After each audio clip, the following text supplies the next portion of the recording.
Welcome back to DieCash Cars. So today I wanted to talk about another hobby that I have out there, another passion, a 1B to my 1A, which is DieCash Cars, and that is football, specifically fantasy football.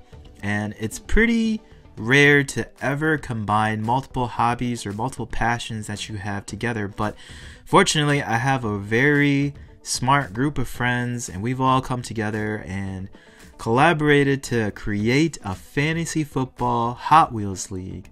So essentially within this league, everybody has to buy into the league, and the price is one RLC or Super Treasure Hunt that is valued at $50.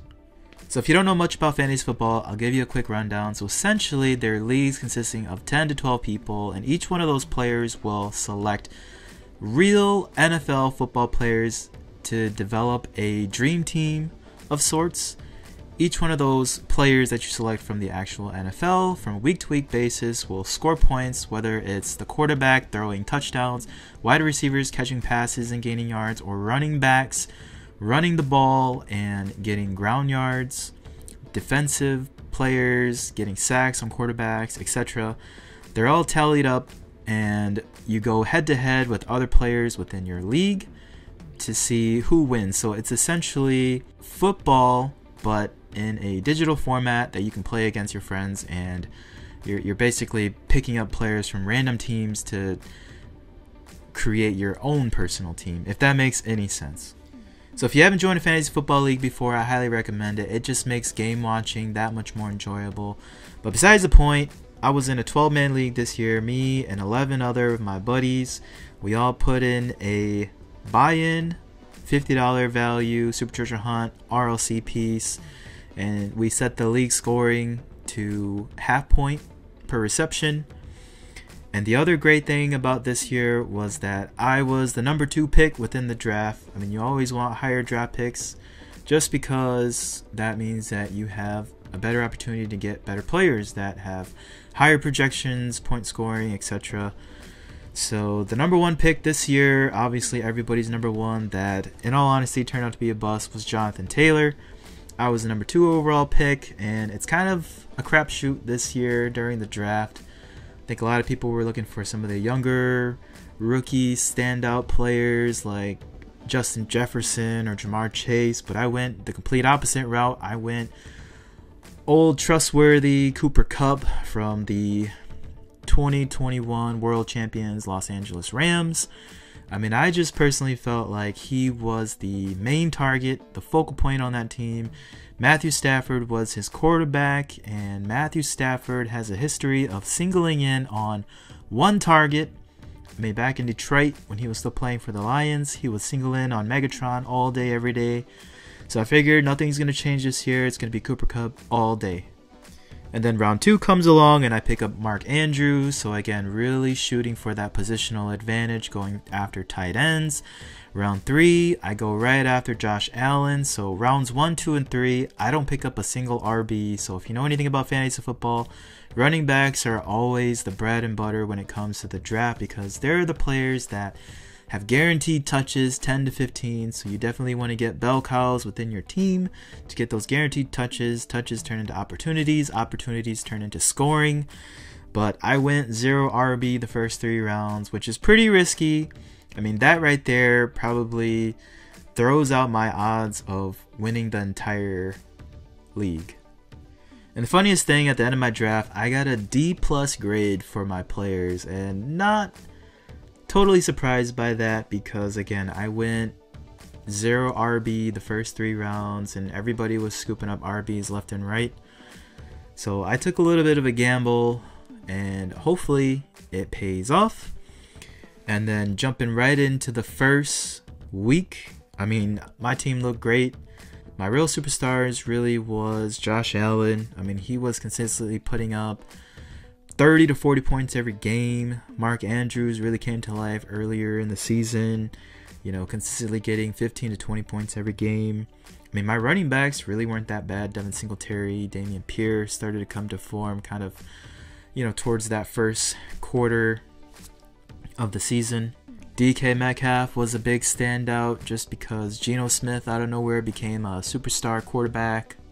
And then by week 6, I was number 1 in our league. I had the most points, the best win percentage. I mean, I felt pretty good. Fast forward to week 10, Cooper Kupp gets hurt late in the game.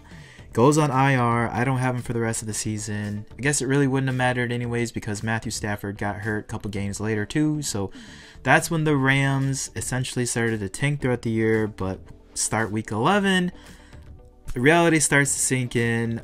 I see life in the effects of not having a first round NFL player on my fantasy team. I start scrambling. I start picking up random players. I guess you could say the one good thing that did come out of all of this was that it did open up a roster spot in which I was able to pick up Christian Watson. So you guys know I'm a huge Green Bay Packer fan, Aaron Rodgers fan. Anybody Aaron Rodgers is throwing the ball to, they're good in my list. So I was happy to pick up Christian Watson, and he turned out to be a standout player, always scoring 2 touchdowns every game for a good 4 or 5 game stretch. Come playoff week 14, I was a 5th seed, so I did sneak into the playoffs. But I was very low point projected throughout the rest of the season. I mean, even my week 14 matchup, first round of the playoffs, I was a underdog. I was playing a pretty good team. You know, their star contributor was probably Stephon Diggs, who is the main target for Josh Allen. So again, any points Josh Allen scores is probably going to this guy. But fortunately, even as an underdog, I won that first round by 5 points. Then come week 15, no change, still an underdog, still low projection score, playing the 2 arguably best running backs in the NFL, Nick Chubb, Derrick Henry. I didn't think I had a chance to win that game, but somehow Josh Allen was able to pull through. He put up a 43-point game, and I won by, again, another 5-point victory. And then come championship week, week 16, I was up against the number 1 seeded player in the league. Number of great players on his team. The one standout stud was probably Justin Jefferson, J-Jet from the Minnesota Vikings, arguably the best wide receiver in the NFL right now. I was projected to lose by 15 points, but to my surprise, it was actually a lot closer of a game, which made me feel pretty good, and it came down to the last game of the week, Monday Night Football. The Indianapolis Colts versus the LA Chargers, and I had one player that was playing, which was Zach Moss, kind of a late addition to being the starter for the Colts, and I just needed him to score 8.9 points, and he ended up giving me 7.5, so I lost by about 7.5 points. So quite the heartbreaker, but I'll take it. I mean, second place, being an underdog, I wasn't projected to get here. Thinking about my D+ draft grade, I mean, I felt fine taking second place, and I'll honestly admit that the better team won the league. So I guess, Andy, if you're out there, congrats to you for winning first. I mean, your team was a beast.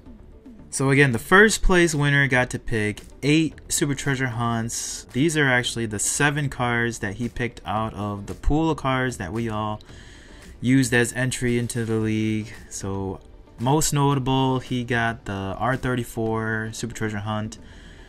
Obviously, that is not a $50 value. That is pushing about $120 right now on the secondary market. So again, a lot of members in the league were very generous with their entries.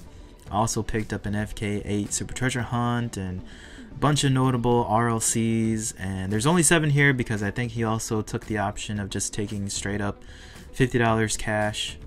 The third place winner got this selection C10. Again, that was the last entry car that was put into the league, and that was one of the ones that I decided to pass on. So you're probably wondering, what did I get? So this was my second place winning lot right here, starting with the 69 Chevrolet Camaro SS. So this was an RLC piece that I remember picking this one up. I just thought the wheel color combination was really good. The engine bay, the opening hood, I mean, it's always a good selling point. But I ended up trading this away. I can't even remember for what and when I did that, but I kind of regretted it. I recall that because it does look pretty neat. You know, the antifreeze green, that's a signature color for the Silverado from RLC that's going for astronomical amounts of money right now. And this being also another Chevrolet in that signature color, I thought it would have been enough for me to hang on to it. So I think this one's actually going to be staying in my collection, at least for the time being, because it does look pretty neat. The second group of cars here, so you got the membership Nissan Skyline 2000 GTR as well as the 2006 BMW M3. So this was actually the commissioner's entry into the league. Again, another generous entry here.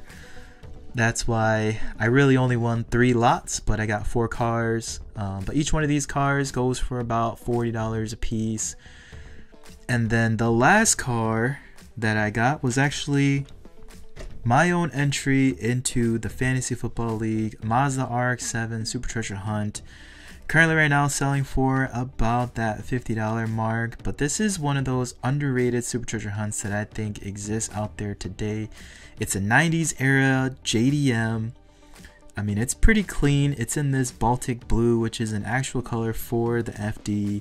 The chrome wheels, I know you could kind of do without that. I wish they were at least a matte gray or something like that. Probably look a little bit more realistic. But the other thing that I really like about this car that Hot Wheels captured pretty well is that tan interior. I know people really do prefer black interiors, but something about a tan interior like this just really screams 90s to me. So I'm a big fan of the fact that this has that tan interior in it.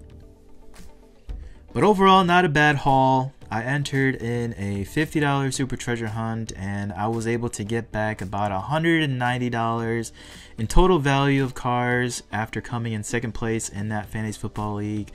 I learned a lot from the league, had a lot of fun. It was great just collaborating with a group of guys that love football and love Hot Wheels, and I can't wait for the 2023 Fantasy Football season. Hopefully you guys are able to somehow collaborate and mix together different passions and different hobbies that you guys have. Drop them down in the comments below. And as always, like and subscribe, and I will see you guys next time on DieCash Cars.